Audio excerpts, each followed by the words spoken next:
네, 안녕하세요. 반갑습니다. TMI에서 유진 목사입니다. 네, 계속해서 소그룹 시리즈 이야기들을 요즘에 이어가고 있는데요. 오늘은 여러분과 어떤 이야기를 해볼까 하다가 소그룹 안에서의 말에 대한 얘기를 좀 해보려고 합니다. 소그룹을 세워간다는 것은 그 소그룹에 참여하는 사람들 간의 신뢰감이 깊어지는 것과 아주 연결이 돼 있어요.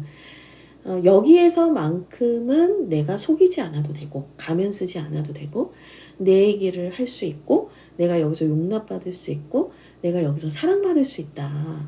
안정감을 주는 게 이 소그룹을 세워가는 데 있어서는 되게 중요한 일이거든요. 근데 그 안정감은요, 뭐 우리가 말투를 부드럽게 한다고 해서 생겨나는 건 아니에요. 물론 뭐 말을 믿게 해서 좋을 거 없지만 사실 말투보다 더 중요한 게 있는데 그게 뭐냐면 비밀 유지예요. 비밀 유지. 예. 그래서 저는 이제 리더 헌신서나 또 소그룹 운영, 뭐 목자 교육 뭐 이런 거를 할 때 항상 얘기하는 게 뭐냐면 소그룹 안에서 나눈 이야기나 대화의 내용은 소그룹 밖으로 절대로 발설하지 않는다라는 것을 약속하게 하는 거예요.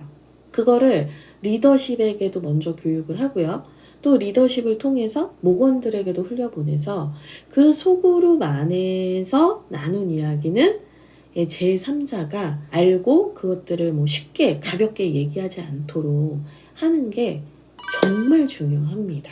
왜냐하면 여러분 한번 입장 바꿔서 한번 생각해 보세요. 내가 소그룹 사람들을 믿고 내 속 얘기도 하고 내가 뭐 속상했던 얘기도 하고 뭐 이런저런 얘기를 한 거죠. 근데 다음날 우리 소그룹 사람이 아닌 누군가가 지나가면서 유진아 너 요즘에 뭐 그것 때문에 힘들다며? 이렇게 얘기를 하는 거예요. 그러면 이 사람이 그걸 알아도 되는 사람일 수도 있지만 내가 말하지 않았는데 저 사람이 왜 알고 있지? 여러분 불쾌하시지 않겠어요? 저라면 되게 기분이 상할 것 같아요. 너 누구한테 들었어? 이렇게 물어볼 것 같거든요. 이게 결코 소그룹 안에서 나눈 이야기는 소그룹에서 듣고 끝나야지 이게 흘러나가는 것은 결코 유익이 없어요. 종종 우리는 어떤 유혹을 받냐면 그러니까 내가 어떤 얘기를 들었는데 이게 뭔가 오해인 것 같고 막 얘랑 사이가 안 좋은 게 막 오해인 것 같고 얘네들이 이거 대화하면 풀릴 것 같은데 막 이런 이제 오지랖이 발동을 할 때가 있어요. 근데 이제 그런 오지랖이 발동을 하면 어떻게 되냐, 내가 여기서 이 A라는 친구한테 듣고 끝냈어야 하는 얘긴데 이 오지랖이 발동을 해서 이 B라는 친구한테 가서 좋은 의도로 얘기를 하는 거예요. 있잖아, 내가 들어보니까 A가 너에 대해서 약간 이런 오해가 있는 것 같아. 근데 너 아니잖아 그런 사람. 그러니까 한번 A랑 좀 잘 얘기해봐. 이렇게 하는 거예요. 근데 결론적으로 이런 식으로 전달되는 이야기들은 악효과가 되게 많이 나요. B가 이러는 거죠. 야, 나도 A한테 서운한 거 많거든? 야, 걔가 그런 얘기 하고 다녀? 막 이러면서 A랑 B는 화해할 수 없는, 다시 돌아올 수 없는 강을 건너게 되는 거예요. 그래서 여러분, 소그룹 안에서 누군가가 걱정되는 이야기를 하거나 뭐 속상한 얘기를 하거나 염려되는 이야기를 했을 때 그 부분에 대해서 이 사람이 직접, A라는 친구가 직접 풀어갈 수 있도록 뭐 도움은 줄 수 있죠. 뭐 조언을 해줄 수 있죠. 이런 부분에서는 이렇게 한번 대화를 해보는 게 어때? 직접 이렇게 한번 해보는 게 어떨까? 뭐 이 정도의 뭐 조언은 괜찮아요. 근데 내가 직접 나서서 A와 B의 사이를 중재하려고 한다든지 도와주려고 한다든지 그러면 여러분, 여러분의 진짜 속마음은 도와주려는 마음이었는지 모르겠지만 그게 결국에는 아주 큰 문제를 야기하고 더 큰 오해를 불러올 수 있어요. 그래서 많은 분들이 이런 문제들 때문에 오해가 쌓이고 관계가 깨지고 어려움을 겪는 것들을 저는 많이 봤거든요. 그래서 여러분 반드시 명심하셔야 돼요. 소그룹 안에서 나눈 이야기에 대해서는 내가 아무리 막 오지랖이 발동을 하고 싶고 막 이 친구를 정말 도와주고 싶은 정말 그 순수한 마음이 있다 하더라도 듣고 끝내셔야 돼요. 소그룹에서는 말만 조심해도 8, 90%는 잘 세워갈 수 있어요. 그래서 이 부분에서 여러분들이 항상 염두에 두시고 목자와 목원들에게 상호간에 그 말에 대해서 조심할 것에 대해서 여러분 항상 가르치셔야 됩니다. 그리고 이제 두 번째로 말에 대해서 제가 또 하나 얘기하고 싶은 게 있는데요. 그게 뭐냐면 사람마다 표현 방법이 달라요. 여러분들 요즘에 MBTI도 좋아하시지만 T 성향이냐, F 성향이냐에 따라서 대화의 방식이 달라요. T인 친구들은 막 과정 구구절절 얘기하는 거 되게 힘들어할 수 있고 결과만 결론적으로 딱 얘기해줬으면 좋겠고 또 어떤 문제를 얘기하면 이제 뭐 다 그런 건 아니지만 T 성향의 친구들은 사실 이제 이걸 어떻게 도와줄 수 있을까 해결책에 대한 고민을 한단 말이죠. 근데 F인 친구들은 해결책보다 그냥 그 순간 그 사람의 감정에 대해서 공감해 주는 거예요. 아유 어떻게 그런데 아유 너무 속상하겠다 이제 이런 반응을 한단 말이죠. T냐 F냐 그룹을 두 개로만 나눠도 달라요. 근데 사람이 두 그룹으로만 나뉘는 게 아니에요. 그러니까 제가 하는 얘기는 뭐냐면 말을 하고 그 누군가의 말을 듣고 해석하는 방식이 너무 제각각이라는 거예요. 성향도 있고요. 환경도 있고요. 그 사람의 경험도 있고요.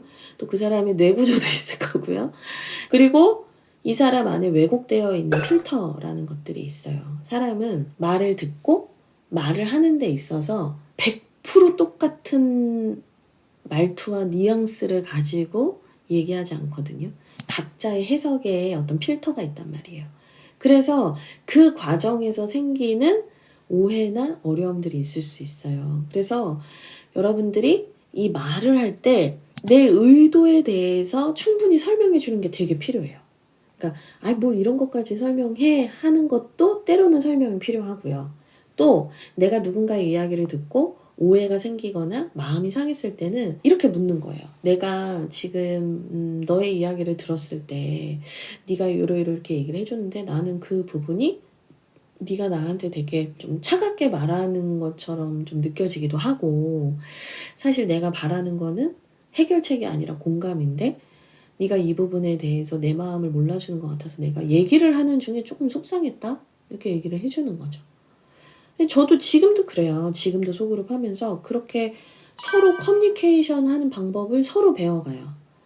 이거는 경험이 많다고 해서 해결되는 문제가 아니에요. 왜냐하면 이 세상에는 단 한 명도 똑같은 사람이 없거든요. 내가 지금까지 1000명과 소그룹을 했어도 1001번째 사람은 또 다른 사람이란 말이에요. 그러니까 내 경험치로 사람의 말을 다 이해하고 해석했다라고 생각하다가는 오산일 수 있어요. 큰 오해가 생길 수도 있어요. 그래서 내가 잘 이해한 건지 또 나는 이런 부분들이 어렵다라든지 뭐 이런 것들도 디테일하게 설명을 해줄 필요가 있어요. 그래서 이 말이라는 게 정말 잘 쓰면 사람에게 천냥빚도 갚는다고 많은 사람을 살리는 생명의 도구가 되기도 하고요. 이 말이라는 게 또 자칫 잘못하다가는 나만 망가지는 게 아니라 공동체 자체를 무너뜨리는 위험 요소가 되기도 해요. 양날의 검인 거죠. 오늘 이야기를 좀 정리를 하면 그렇습니다. 소그룹을 든든히 세워가는 데 있어서 신뢰감을 쌓는 건 되게 중요한 일이다. 근데 이 신뢰감을 쌓으려면 말을 조심해야 된다. 근데 이 말을 조심한다는 걸 구체적으로 어떻게 그러면 현실적으로 적용할 수 있는가? 첫 번째, 제3자에게 내가 들은 이야기를 절대로 전달하지 않는다. 아무리 좋은 의도여도 아무리 선한 마음이 들었다 할지라도 내가 누군가한테 들은 이야기는 다른 누군가한테 절대로 해서는 안 됩니다. 그러면 나는 내 얘기만 하면 돼요. 왜 자꾸 남의 얘기를 하는 거예요? 내 얘기만 하면 됩니다. 핵심은 그겁니다. 들은 건 들은 걸로 끝내면 됩니다. 절대로 들은 거를 내 얘기가 아닌 이상 절대로 누구한테 얘기하지 않으시면 됩니다. 그리고 두 번째는 뭐냐면 사람마다 이해하고 말하는 방법이 다 다르다. 그렇기 때문에 내가 이해하는 방식으로 모든 사람의 말과 행동을 생각하기 시작하면 너무 많은 오해가 생길 수 있어요. 그래서 수시로 묻는 거예요. 나는 이런 의도로 전한 건데 잘 전달이 됐을까? 또는 내가 너의 이야기를 들었을 때는 이런 의도로 얘기한 것 같은데 내가 이해한 게 맞을까? 이렇게 중간중간 확인하시면서 대화를 하시면 좋을 것 같아요. 네. 서로가 이해하는 방법 또 말하는 방법이 다르다는 걸 끊임없이 생각을 하면서 아무리 친한 사람이어도 오해가 생길 수 있다는 것을 여러분 기억하시면서 대화에 조심하시면 좋겠다라는 생각을 합니다. 그리고 무엇보다도 소그룹 안에서 첫날 꼭 얘기해 주세요. 앞으로 여기에서 나눈 이야기는 절대로 외부에 나가서 하지 마세요. 설령 하는 사람이 있다 하더라도 첫 시간에, 첫 만남의 시간에 이 부분에 대해서 경고를 하고 조심을 시키는 것과 그걸 하지 않는 건 너무 다른 결과를 가져오니까요. 여러분 꼭 소그룹 안에서 말로 인해서 서로 상처를 주고받고 공동체가 깨지는 일이 없도록 이 말에 대해서 항상 조심하셨으면 좋겠습니다. 말만 조심해도요, 대단한 일을 하지 않아도 말만 조심해도 공동체 안에 많은 유익이 있습니다. 열매가 있습니다. 여러분 꼭 그걸 기억하셔서 말에 조심하는 그런 좋은 건강한 소그룹을 사용하셨으면 좋겠어요. 네. 오늘 TMI는 여기까지고요. 네, 저는 또 다른 이야기로 여러분들에게 다가오겠습니다. 네, 다음에 뵙겠습니다. 감사합니다.